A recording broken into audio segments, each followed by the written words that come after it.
來看這個新北市鶯歌火車頭，昨下晡有一對父母帶兩個囡仔咧等車，其中坐佇個嬰仔車的兩歲小男童是連人帶車摔落鐵軌路頂，面受傷流血。看這個監視器的畫面，當時父母哪像是咧開講，無換這個嬰仔車，嘛無固定這個嬰仔車，嬰仔車蛇溜落去。加在當時無火車來進站，講迄對線行的父母，恐驚會妨用鐵路法來罰款。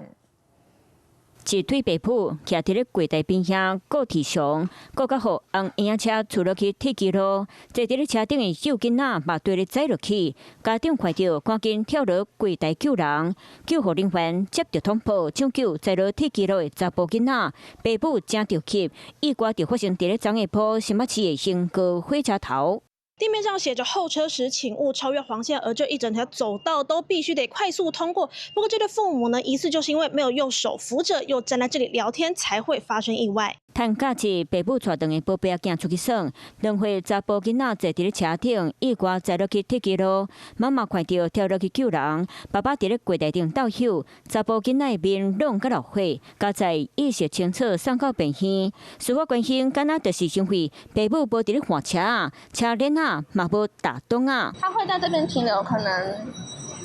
沒有注意到要踩剎車，他的嬰兒車。幸好比其他站比較小，我們會牽着小朋友走，比較安全啊。全案調查後，依鐵路法第68條之一第1項第1款，函予鐵道局裁處。根據鐵路法，佇咧鐵軌路囤物件或者是等物件妨害行車安全，會扣罰1萬到100萬的罰款。鶯歌車站的櫃台位所在較下，民眾通過行佇咧警戒線掛，攏愛真細膩，讓嬰仔車大台嘛真危險。這邊的習慣，互真濟民眾驚到，好哩加在當時無火車駛過，那麼代誌就愈大條。